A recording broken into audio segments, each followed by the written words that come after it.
Hello folks, this week I'm doing a short video to answer a question I see asked quite a lot in other people's comment sections and on forums. Can this coal wagon I own run in the area I model? I shall keep it short and sweet. The answer is yes, and actually yes. Coal wagons can be owned by private industries as well as the railways themselves. Usually when the latter is the case, the railway's initials are painted on the wagon. For instance, this coal hopper was property of the London and North Eastern Railway.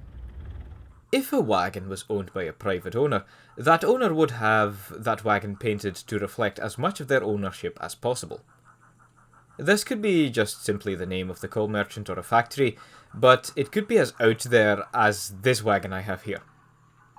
All of the text on this wagon is to refer to a single entity which utilised this particular wagon. Both types of wagons, owned by the railway or privately owned, could run virtually anywhere. It was not unknown for an LNER locomotive to pull a train containing a wagon with the initials of the Great Western Railway. That being said, most large coal merchants ran their wagons pretty much locally, from their industry or colliery to a distribution centre for delivery to a customer. This wagon with a Kingussie home could end up in Edinburgh, but it was less likely for it to be in, let's just for the sake of argument say, Hull. During the Second World War, the British government seized ownership of all privately owned wagons in Britain for use in the war effort. When hostilities ended, not all wagons went back to their owners, and so were put to work by the big four mainline railways as a general item of rolling stock. Oftentimes they were only lightly repaired, with just plain planks being slotted in place of a broken or rotten one. When the wagons were to run as plain coal wagons, they were no longer expected to travel back to their point of origin the same way a private owner wagon would.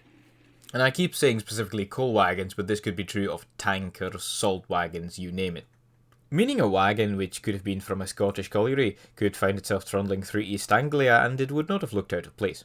When the Big Four railways were nationalised in 1948, this exacerbated. A wagon from a Welsh spool business could arrive in Stranraer after having been dispatched from the West Coast Main Line. At the end of the day, you can trace down your wagon-specific rosters, model it as part of a very specific train on a very specific date, but ultimately very few people care that much. Private owner wagons, due to their variety of liveries, shapes and sizes, are a fun way to break up the otherwise monotonous blacks, greys and bauxites of your average freight train. So at the end of the day, especially if you're just starting out building up your collection, just buy wagons you like the look of.